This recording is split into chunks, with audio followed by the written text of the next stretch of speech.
Hello, I'm Hal Ottaway with the Wichita Postcard Club, and it's time once again for the Wichita Postcard of the Week.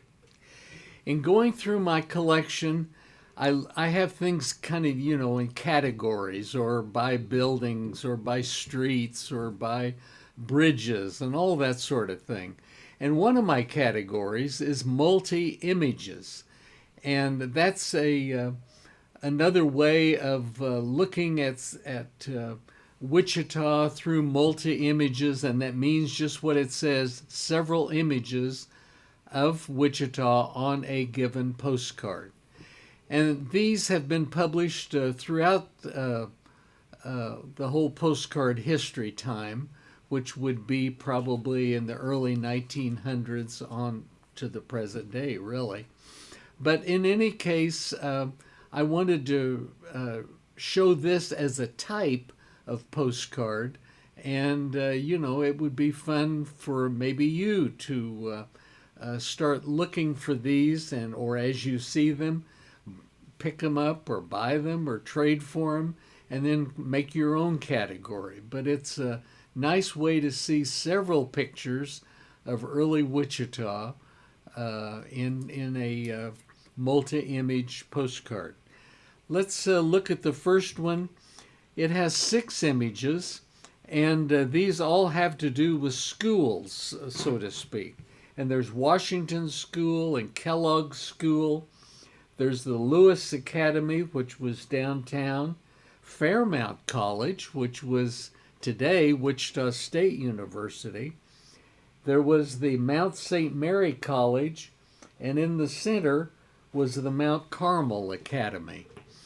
In any case, these all, this postcard and the next one that I'll show were all published by the C.A. Tanner Company, and I believe that was an early day bookstore in downtown Wichita. But they did these as well as many, many other. They would have a wall or maybe spinner displays in their store with all of these different views of Kansas or Wichita or whatever. Postcards were a big deal back then, a way of communicating. Today we have the cell phone, we have the telephone, we have lots of things that we never had then. And so it was a nice way to show a little image of your town. And when you were downtown, maybe pick up, go into Tanner's or Cress's or any number of places that sold postcards and look at that wall of postcards or look at these spinner racks and pick out a dozen or so, take them home. They wouldn't have been very much money, maybe a penny, maybe 2 for a nickel, something like that. And the postage was only a penny. So it made a good way to write to a relative or friend in another town and to communicate, really. Let's see, both of these postcards, another thing I wanted to say is that both of them have space along one side or another. And the reason for that is that before 1907, or before, they wanted you to do any writing on the front of the card. And so that's why a lot of times we see cards and people will say, oh, well, I don't want to have writing on the front of my card. Well, if it's an old card, that may be just the way. If it was postally used, that would be the way probably where somebody made notes. You can see down at the bottom of this card that we have on the screen now, it was dated 1907 and sent on the 12th or the 11th of December probably. But in any case, on the reverse side, now the reverse side is where the address and the stamp were on these 1907 and before.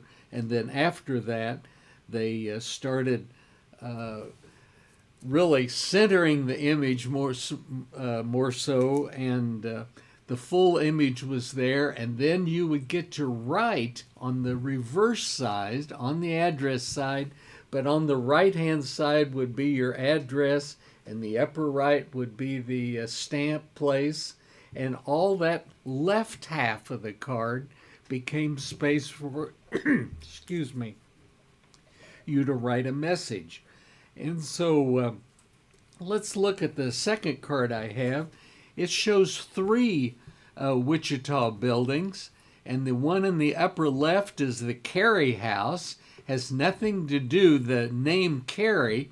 A lot of times people say, oh, well, that's where Carey Nation chopped up the bar and so forth. That's true, but this is the different spelling of Carey, and I think this has to do with the man's wife or the man's daughter or something like that.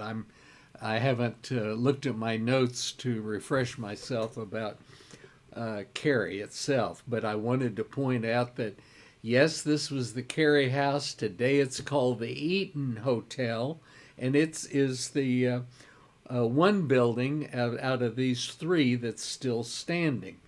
The Sedgwick Block, they called it, just to the right of that with the tower on the corner. That, I believe, I should have looked up before I started this, but I believe that was just north of the old Lassen Hotel there on Market Street. And Market and First Street is where the Lassen Hotel. The lower image is of the Hamilton Hotel, and that is really on the northeast corner of English Street and Main Street. And this was right there to the north of the Hamilton Hotel is where the Carnegie Library was built in 1914. That building is still standing, and today it's part of the Fidelity Bank. The old library is part of Fidelity Bank, and then they tore down the Hamilton Hotel, and that's where the larger part of the Fidelity Bank is today. Looking just to the north of the Carnegie Library, that's where the Wichita Sedgwick County Historical Museum is today, and back in the day that was the city building. It's one of those wonderful buildings that we have here in Wichita, designed, and the architects were Proudfoot and Bird, and they just made stunning buildings, and we're lucky to have several of them still standing. Look in the lower left at that Hamilton Hotel, and in the background on the left you see a tower, and that's really not the tower of the city building, but it's the tower of the old post office that was on the northwest corner of William and Main Street, and of William and Market Street, I'm sorry.